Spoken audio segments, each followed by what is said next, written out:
우리 이 말씀을 가지고 오늘과 내일 토요일 저녁까지 이 말씀을 가지고 정말 주님을 바라보는 시간을 가지려고 합니다. 특별히 이 말씀을 나누기 위해서는 잠깐 이 말씀이 가지고 있는 신학적인 배경을 잠깐 언급을 하고 우리가 나누면 좋을 것 같아요. 우리가 읽고 있는 요한복음은 다른 복음서들과는 조금 그 결이 다르게 이렇게 기록이 되어져 있습니다.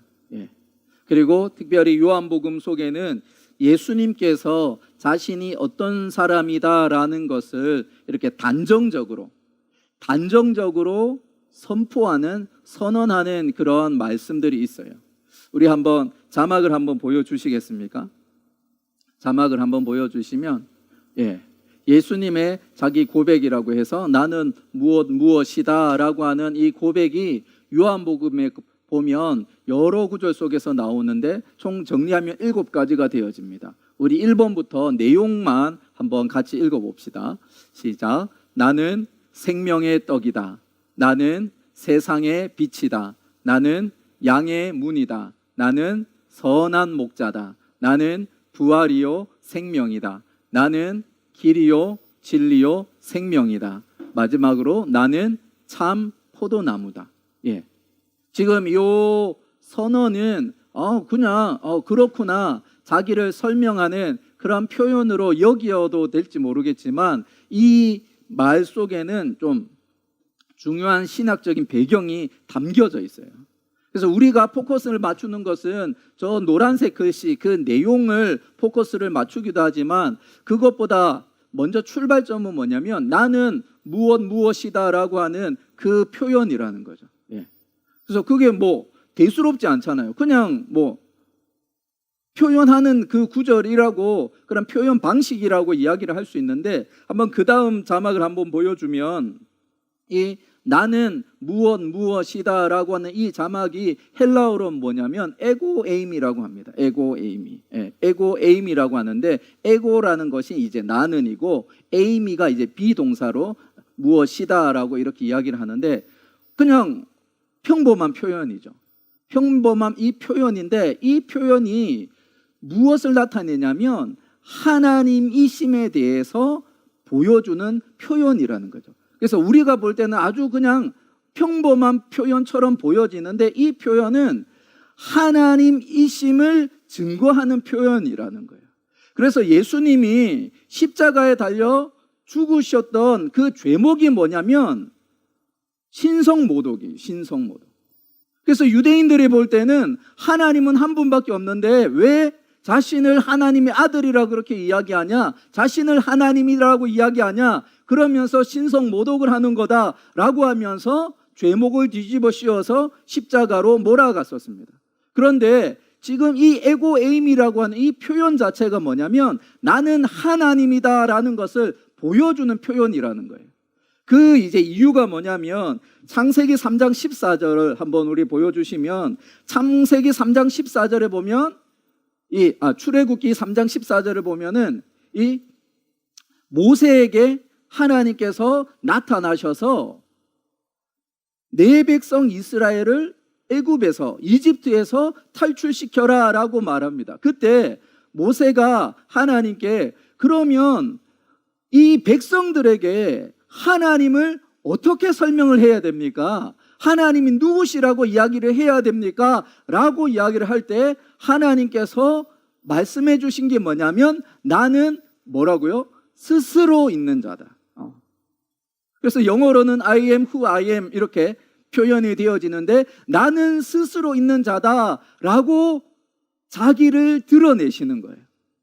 왜냐하면 하나님은 우리는 보통 자기를 소개할 때 어떤 배경, 어떤 신분 그런 것들을 이용을 해서 표현을 하는 거예요.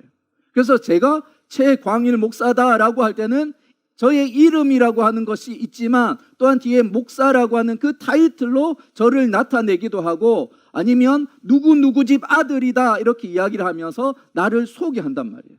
근데 하나님은 어떤 배경이나 자신을 나타낼 수 있는 표현 방식들이 없는 거예요. 그냥 나는 나다라고 하는 거예요.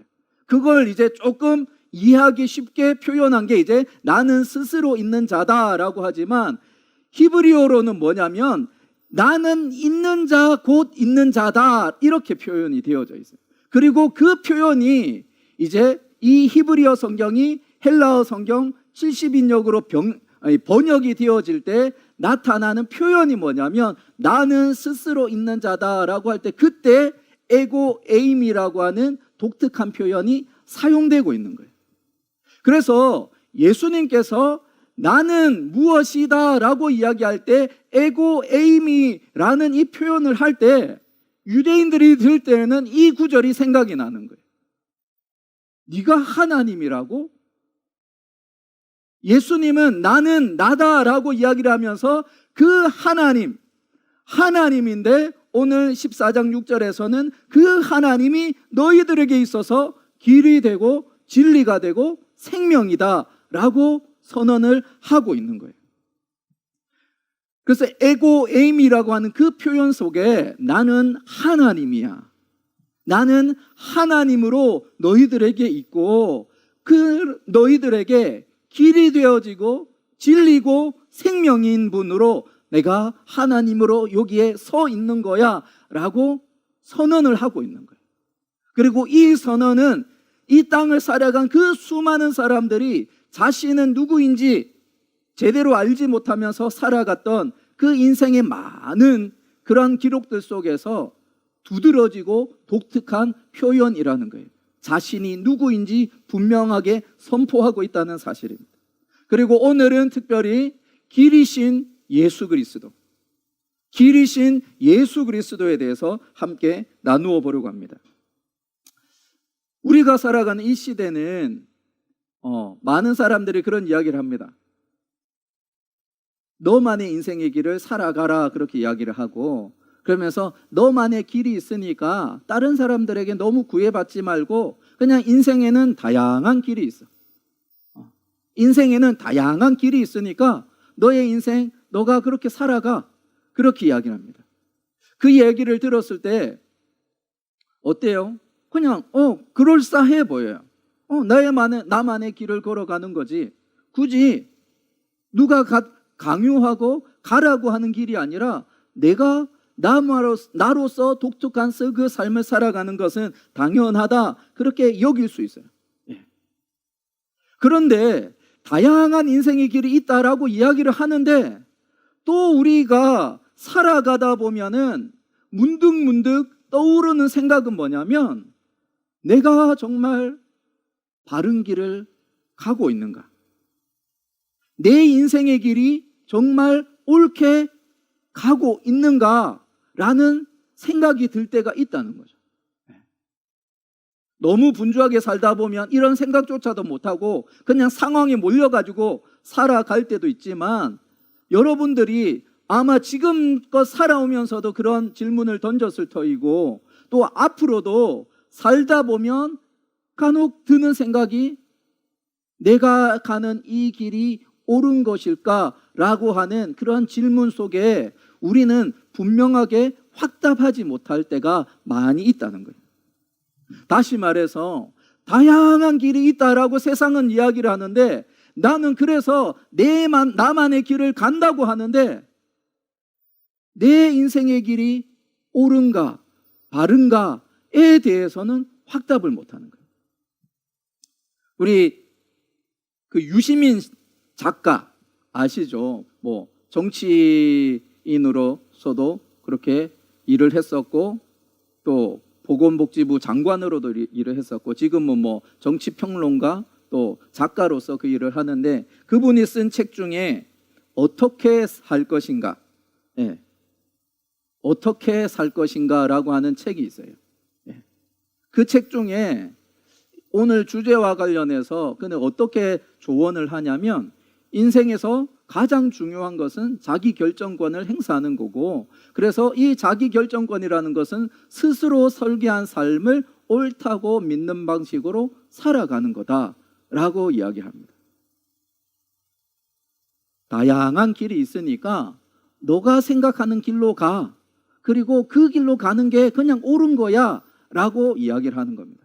그러면서 존 스튜어트 밀이라고 하는 공리주의 철학자의 말을 빌려서 이렇게 이야기하죠. 사람은 누구든지 자신의 삶을 자기 방식대로 살아가는 것이 바람직하다. 그 방식이 최선이어서가 아니라 자기 방식대로 사는 길이기 때문에 바람직한 것이다. 자, 그냥 요 구절들을 그냥 보면 그냥 얼핏 지나가 버리면 그런가 보다라고 생각할 수 있어요. 근데 보면 이 표현 속에 해답이 없어요. 분명하게 다양한 길이 있으니까 그 길로 걸어가. 그리고 그 길로 걸어가는 것이 그냥 바람직한 거고 옳은 거고 그게 맞는 거야. 근데 왜 맞습니까? 라고 하면 네가 원하는 대로 가는 게 맞는 거니까 맞는 거야. 그냥 계속해서 순환을 하는 거예요. 뭘 얘기하냐면 답이 없다라고 이야기를 하는 거예요. 겉으로 보여지기는 그냥 다양한 길이 있고 너가 갖고 있는 능력에 네가 좋아하는 길 이렇게 가면 맞는 거야 라고 말은 하는데 그게 왜 맞아요? 라고 하면 네가 선택해서 맞는 거야 라고 이야기하는 거예요. 그냥 근거가 없는 거야. 그냥 네가 가니까 맞는 거야. 근데 나는 확신이 없는데 네가 가는 길은 네가 가니까 맞는 거야 라는 그런 이야기를 합니다. 내가 걸어가는 이 길이 옳은가? 답은 내리지 못하는데 그냥 타협하는 거야. 그냥 네가 가니까 옳은 거야. 네가 걸어가고 있으니까 맞는 거야. 자기가 확답을 할 수도 없는데도 자기 안에서 답을 내려라 라고 이야기를 하고 그냥 그렇게 걸어가라 라고 이야기를 합니다. 우리 영화 포레스트 검프라고 하는 영화가 있습니다. 제가 참 재미있게 봤었던 영화인데 지금 벌써 한 5년 정도 되어졌더라고요. 포레스트 검프라고 하는 이 영화가 있는데 한번 보여주시면 어떻습니까? 지금 검프는 이 영화상에서는 IQ가 지능지수가 평균 이하의 사람이에요. 그리고 그냥 하나 하면은 그냥 무작정 그것만 하는 사람입니다. 계속해서 요 장면에서 계속해서 주인공이 얘기했던 이유는 뭐라고 해요? 이유 없이 달린대. No reason. 아무 이유 없이 달려요. 그리고 아무 이유 없이 달리는 그를 추종하는 많은 사람들이 있습니다. 그리고선 3년 2개월 동안 달리다가 힘드니까 이제 집에 가야 되겠어 라고 해서 집으로 갈 때 그 많은 사람들이 뭐라고 그래요? 우리 지금 이제 어떡합니까? 라고 이야기해요. 몰라요. 어디로 가는지 앞장서서 나가는 사람도 모르고 이유 없이 달려가는 거예요. 그리고 그 이유 없이 달려가는 그 많은 사람들을 바라보면서 또 많은 사람들은 추종하면서 그 길을 걸어갑니다. 그러다가 그 앞서가던 사람이 그냥 돌아섰을 때 우리 어떻게 하지? 라고 하면서 그 지나온 세월을 허송세월하게 되어지고 그렇게 그 삶을 다 허비해버리는 그런 현대인의 모습입니다. 유명인들은 좀 똑똑한다고 하는 사람들은 자기 나름의 뭔가 길이 있어요. 그래서 이렇게 가야지 그러면서 아까 책도 쓰기도 하고 강연도 하기도 하고 그러면서 인생의 길 이렇게 가는 게 어떠냐라고 하지만 그들에게도 답이 없어요.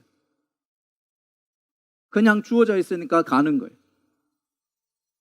그리고 보통의 사람들은 그냥 그 길을 따라갑니다.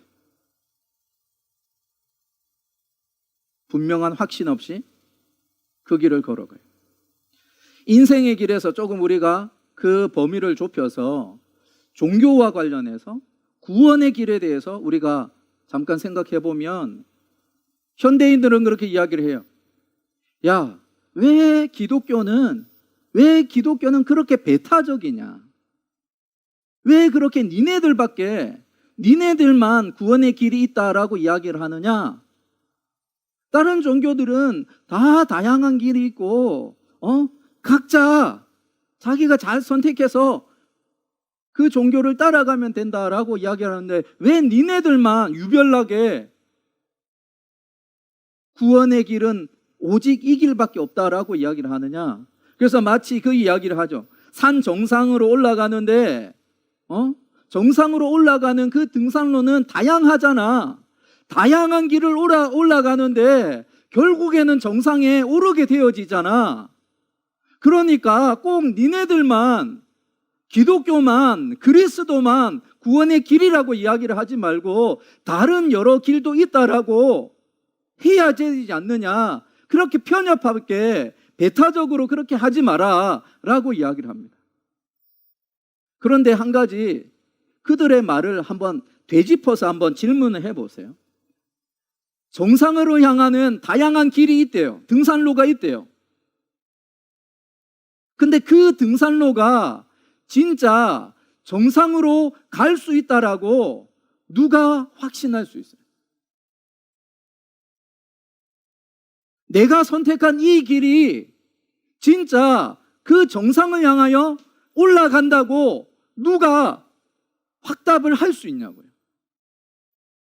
인생 다 살아보니까 올라가는 것 같았는데 내가 생각지도 못하는 낭떠러지로 가는 그 길이 되어지면 어떡할 건데. 서울로 가려면 목포에서 여러 가지 길이 있으니까 기차 타도 되고 차를 타도 되고 뭐 자전거 좋아하는 사람은 자전거 타고 천천히 가도 되고 뭐 걷기 좋아하는 사람은 걸어서라도 서울 갈 수 있지 않느냐 그렇게 이야기를 해요. 맞아요.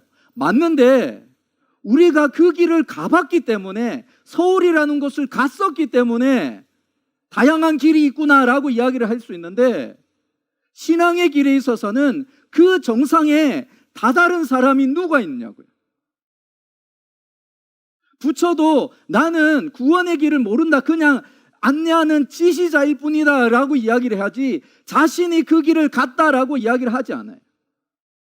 불교에서는 천국 열반, 널바나 해가지고 그 열반의 세계로 갔다라고, 부처가 갔다라고 제자들이 주장할 뿐 석가가 내가 열반에 이르렀다라고 한 적이 없다는 거예요. 다른 종교들도 마찬가지고 정상에 오르려면 그 이 길이 진짜 정상에 오르는 길이다라고 주장하려면 정상에서 내려온 사람이 안내해줘야지 그게 가장 확실한 길이라는 거예요. 서울에 가본 사람이 와서 야 이쪽으로 가야지 서울로 가는 길이야 라고 얘기를 해줘야지 우리가 그 길이 맞구나라고 확신할 수 있다는 거예요. 세상에 많은 종교들이 있고 다양한 구원의 길이 있다라고 이야기를 하지만 오늘 우리가 읽었던 말씀처럼 나는 하나님이고 내가 바로 길이다 라고 선언하시고 단정적으로 확신 있게 이야기하는 분은 아무도 없다는 거예요. 예수님 밖에는. 그러기 때문에 우리는 예수님만이 길이시다 라고 유일한 길이시다 라고 선언을 하고 그분만 믿을 수밖에 없는 우리들이라는 거죠. 다시 한번 우리가 요한복음 14장 6절의 말씀 우리 한번 같이 읽어봅시다. 시작. 예수께서 이르시되 아버지께로 올 자가 없느니라. 이 말씀을 하는 때는 이제 몇 시간 후면 종교 지도자들이 보낸 군사들에게 붙들리기 직전이에요. 제자들과 마지막 만찬을 저녁 식사를 한 이후입니다. 그리고 예수를 팔기 위하여 가룟 유다는 벌써 그 자리를 벗어나 있는 그 자리. 그때 예수님께서 제자들에게 그렇게 이야기합니다. 지금 내가 가는 길 너희들이 지금은 따라올 수는 없는데 나중에는 오게 될 것이야 라고 이야기를 합니다. 그때 수제자인 베드로가 주님 어디로 가십니까? 어디로 가십니까? 라고 이야기합니다. 그러면서 나도 따라가겠습니다 라고 할 때 아니 너 나 부인할 거야. 지금은 아니지만 나중에는 나를 따라올 거야. 그렇게 이야기합니다. 그리고 14장 5절에 보면 도마가 이렇게 이야기를 합니다. 우리 한번 같이 읽어볼까요? 도마가 이르되 주여 주께서 어디로 가시는지 우리가 알지 못하거늘 그 길을 어찌 알겠사옵나이까. 3년 동안 동고동락하면서 하나님 나라의 말씀을 복음을 전해 주었고 듣고 배웠던 제자들조차도 그 길이 어디를 향하는지 그 길이 어떤 길인지 알지 못해. 그때 예수님 하신 말씀이 뭐예요? 다시 한번 보여주실래요? 예수께서 이르시되 내가 곧 길이요 진리요 생명이니 나로 말미암지 않고는 아버지께로 갈 수 없느니라. 하나의 다양한 길 중에 하나가 아니라 오직 유일한 길, 더 웨이라고 이야기를 합니다. 어웨이가 아니라 더 웨이. 나로 말미암지 않고는 아버지께로 올 수 없다라고 말씀하시면서 이 길만이 유일한 길이고 오직 이 길을 통해서만, 나를 통해서만 하나님 나라로 아버지를 만날 수 있다라고 이야기를 하는 거예요. 길은 그냥 무작정 가는 것이 아니라 최종 목적지가 있어요. 길은 최종 목적지가 있는데 그 목적지가 어디예요? 하나님 아버지 그 품이에요. 왜? 우리는 하나님의 그 숨결로 빚어진 존재이기 때문에 그분 곁으로 나아갈 때, 그분 안으로 들어갈 때 평안을 누리고 행복을 누릴 수 있기 때문에 그렇습니다. 야심한 밤에 예수님을 찾아온 니고데모라고 하는 사람이 있었어요. 그는 유대 종교 지도자였고 율법 교사였습니다. 그런데 그도 구원의 길에 대한 확신이 없어요. 그때 요한복음 3장 3절을 보면은 예수님 이렇게 말씀하시죠. 진실로 진실로 내게 이르노니 사람이 거듭나지 아니하면 하나님의 나라를 볼 수 없느니라 이야기합니다. 우리가 가지고 있는 한글 성경은 참 잘 번역되어진 성경이지만 번역의 과정 속에서 그 의미를 조금은 잃어버릴 때가 있어요.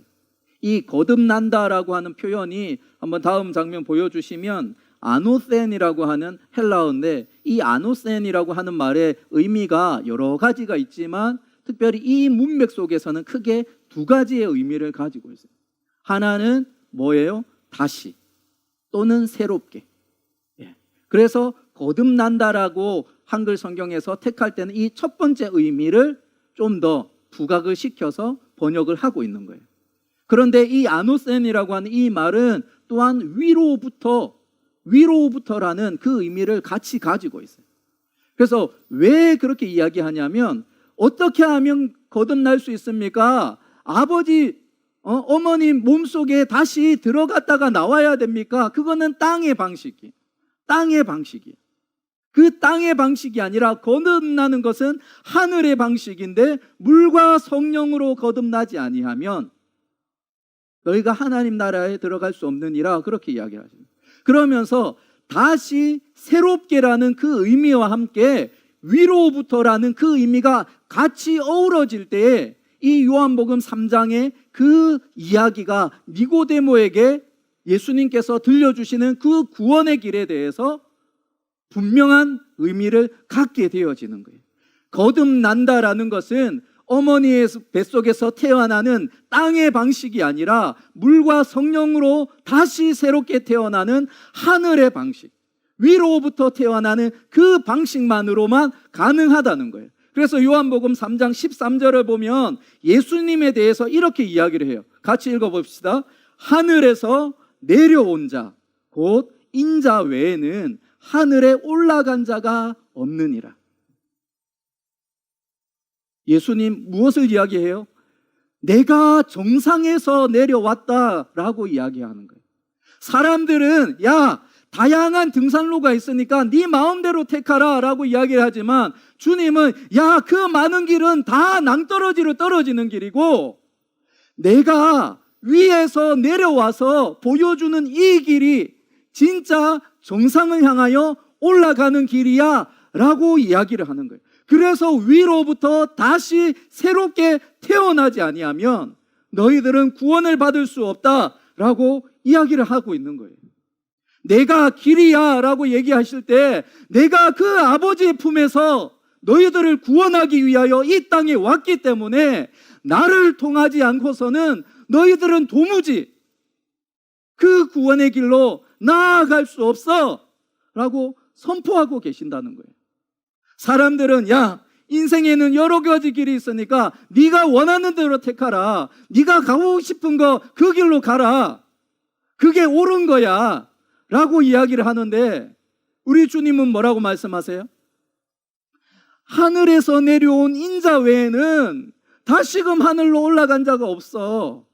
나랑 같이 그 길을 걸어가지 않으면, 나를 통하여 그 길을 걸어가지 않으면 너희들은 허사야, 잘못된 거야 라고 이야기를 하고 있는 거예요. 등산은 한번 실패하면 다시 원점에서 다시 다른 길을 택하여 갈 수 있지만 우리의 인생 다시 택할 수 없잖아요. 다시 택할 수 없는 오직 유일의 그 기회를 우리가 포착을 해서 그 길을 걸어가야 되는데 다양한 길이 있다. 그거는 속이는 거예요. 솔직하게 말해서 모른다 얘기해야 돼요. 베드로처럼 도마처럼 우리 모르니까 주님 알려주세요 라고 이야기를 하는데 해야 되는데 사람들은 그게 싫은 거예요. 모르는데도 모른다 얘기하지 않고 그냥 네 마음대로 가. 그게 옳은 거야 라고 이야기를 하고 있습니다. 우리 이상한 나라의 앨리스라고 하는 그 동화에 보면은 우리 한번 사진 보여주실래요? 채셔캣이라고 하는 고양이가 나옵니다. 예, 좀 이렇게 해가지고 좀 약간 괴상하게 생긴 고양이인데 이 친구가 되게 말재주도 많고 깨가 많아요. 그래서 앨리스가 자기 집으로 가기 위해서 그 이상한 나라를 빠져나와서 길을 찾는 그 갈림길에 딱 있는데 나무 위에서 이 고양이가 있는 거예요. 그래서 앨리스가 어느 길 가야 돼? 라고 묻는데 그때 채셔캣이 하는 말이 뭐냐면 너 어디로 가는데? 라고 묻는 거예요. 두 가지 갈림길에서 어디로 가야 돼? 라고 묻는데 채셔캣은 묻는 게 뭐냐면 너 어디로 가야 되는 갈 건데? 라고 묻는 거예요. 목적지를 먼저 이야기를 하는 거예요. 여러 선택을 이야기하기 전에 네가 바른 선택을 하려면 바른 목적지에 대해서 너가 알고 있어야 돼 라고 이야기를 하는 거예요. 근데 앨리스는 몰라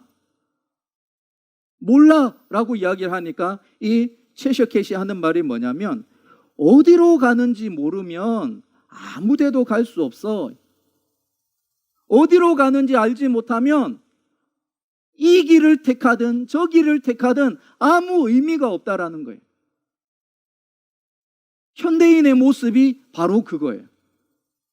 어디로 가야 되는지도 모르고 그냥 내가 가는 길이 옳다라고 이야기를 합니다. 그런데 우리에게는 길이신 예수님이 계시잖아요.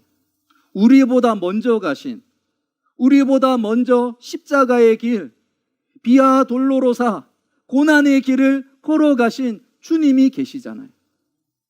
우리보다 먼저 죽음의 길을 걸어가신 주님이 계시잖아요. 그 죽음을 거쳐서 생명의 길로, 부활의 길로, 그래서 부활의 첫 열매가 되신 주님이 계시지 않습니까? 그리고 그 주님께서 내가 길이야 라고 말씀하시고 세상 끝날까지 너희와 함께 할게, 너희와 함께 동행할게 라고 말씀하시면서 우리와 함께 걸어가고 계십니다. 사진 하나 보여주시면 이분은 이제 찰스 콜슨이라고 하는 사람이에요. 아마 찰스 콜슨 또 뭐 척 콜슨 이렇게 부르기도 하는데 이 사람은 닉슨 대통령 37대 미국 대통령이었던 리처드 닉슨의 특별 보좌관이었습니다. 법대를 졸업하고 변호사 자격도 가지고 있고 그리고 잘 나가던 인생이었죠. 닉슨의 그 뒤에서 지저분한 일들 다 해결해 줬던 사람이 뭐냐면 이 콜슨이라는 사람이에요. 그래서 콜슨이 남긴 메모에는 어떤 말까지 있냐면, 리처드 닉슨의 재선을 위해서라면 내 할머니라도 밟고 넘어가겠다라고 이야기해요. 닉슨의 재선을 위해서라면 내 소중한 그 어떤 것도 다 포기하고 올인하겠다라고 하는 사람이에요. 그래서 그 닉슨의 재선을 위하여서 불법을 서슴지 않고 했던 사람이 이 찰스 콜슨이라는 사람입니다. 그리고 베트남전의 그 배경이 되어지는데, 베트남전 참전을 반대하는 민주당의 그 세력들을 이렇게 무너뜨리기 위해서 불법으로 감청, 도청 이런 것들도 하고 또 침입하고 그런 일들을 이제 밝혀집니다. 그게 이제 워터게이트 사건인데, 그 워터게이트 사건으로 말미암아 이 사람이 감옥으로 가게 되어져요.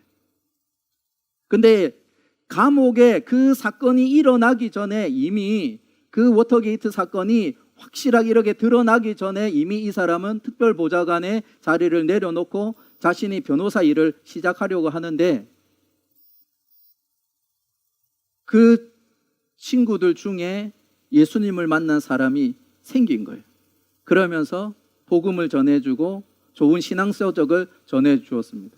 순전한 기독교라는 C.S. 루이스가 쓴 책을 이렇게 주면서 이 콜슨에게 신앙의 길을 이렇게 알려주는데, 그가 그 책을 읽으면서 자신이 얼마나 큰 죄인인지, 그 책에서 이야기하는 죄 중에 하나가 자만, 교만에 대해서 이야기를 하는데, 자기는 그때까지 내가 제일 잘 나가고 내가 정말 떵떵거리는 인생으로 살았다라고 생각하면서 그렇게 왔는데, 그 책 앞에서 자신이 얼마나 철저한 죄인인가를 보게 되어지는 거예요. 그리고서는 그가 이 워터게이트 사건에 자신이 그냥 가만히 있으면 자기는 감옥 갈 일이 없어요. 근데 주님께서 자신에게 자신이 해온 일들에 대해서 고백하게 만들고 그 죄값을 치르는 것이 옳다라는 것을 계속해서 그 마음속에 이렇게 주는 거예요. 그래서 결국에는 이 콜슨이 자신의 그러한 행위들에 대해서 다 자수하면서 감옥에 가게 되어집니다. 그리고 그 감옥 속에서 하나님을 더욱더 인격적으로 만나게 되어지고, 결국에는 이 교도소 선교회, 프리즌 펠로우십이라고 하는 선교회를 만들어서 자신이 그들을 섬기는, 죄수들을 섬기는 그런 일들을 해요. 그래서 이 교도소 선교회가 하는 일들 중에 하나는 뭐냐면, 미국에 이제 쇼핑몰 같은 데 가보면은 큰 이제 성탄절이 되면은 트리를 이렇게 장식을 해두거든요. 그 장식을 해두는데 거기에 이제 후원할 수 있도록, 죄수들이 나와서 자립할 수 있도록, 아니면 죄수들이 있는 가정의 자녀들을 도울 수 있는 그런 후원함을 이렇게 만들어 놓고서는 그 일들을 한 거예요. 그래서 사랑하는 아빠, 엄마가 감옥에 가 있는 아이들을 이렇게 주님의 사랑으로 위로해 줄 수 있는 그런 사역들을 이렇게 하고, 또 죄수들을 또 새롭게 이렇게 교화시키는 여러 가지 일들을 했던 사람이 바로 이 콜슨이라는 사람입니다. 그래서 이 콜슨이 크리스찬 이 잡지에 인터뷰를 하는데 했던 인터뷰의 내용 중에 이런 게 있어요. 당신이 감옥에 간 게 가장 비극적인 사건이 아닙니까? 라고 이야기할 때, 어쩌면 사람들은 감옥 가는 것은 정말 기피하는 것이고 가고 싶지 않은 곳은 사실입니다 라고 이야기해요. 그러면서 덧붙이는 말이 뭐냐면, 그런데 우리 주님께서 나를 주님 만나게 하기 위해서, 주님을 믿게 하기 위한 유일한 길이 이 감옥의 현장이었었기 때문에 저는 그때의 그 감옥 생활을 감사하게 되어졌습니다 라고 고백을 하는 거예요. 주님 만나기 전까지는 그냥 권력의 중심에서 핵심적으로 실세로서 살아가는 것이 잘 나가는 인생이다라고 생각을 했었지만, 주님을 만나면서 그 인생이 바뀌어지는 거예요. 그리고 출세가 전부가 아니라 권력이 전부가 아니라 영혼을 살리는 그 일에 자신의 전 생애를 바친 사람이 바로 찰스 콜슨이라는 사람이에요. 그래서 이 사람을 향해서 21세기 사도 바울과 같은 사람이다 라고 이야기를 합니다. 최근에 나온 책 중에 차이를 뛰어넘는 그리스도인이라는 책이 있어요. 이 책은 여러분들이 한번 좀 읽어보셨으면 좋겠어요. 이 책은 팀 켈러 목사님하고 존 이나주라고 하는 법학 교수, 그리고 각계각층의 크리스찬들이 크리스찬으로서의 삶을 살아가는 그런 어떤 자신의 고백들이 담겨져 있는 책이 바로 이 책입니다. 그리고 그 책의 처음 문구가 뭐냐면 우리 같이 한번 읽어볼까요? 시작. 우리가 이 길을 가는 것은 성공이 보장되어 있어서가 아니라 옳은 길이기 때문이다.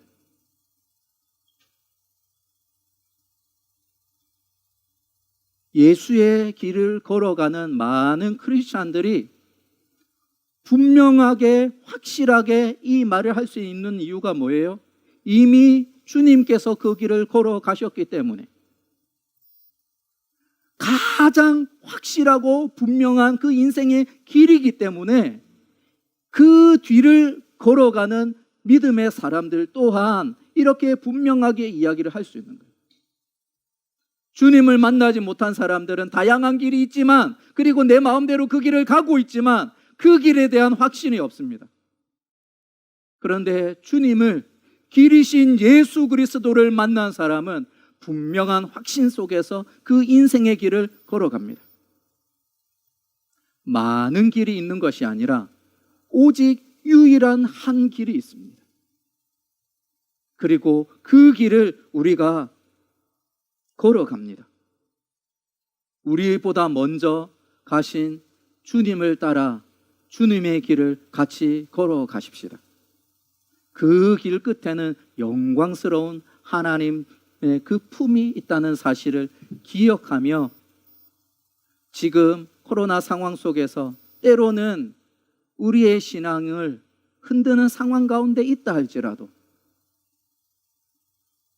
주님께서 걸어가신 그 길을 기억하며 우리가 나아가길 소원합니다. 우리 함께 결단의 찬양 하나님께 올려드리도록 하겠습니다.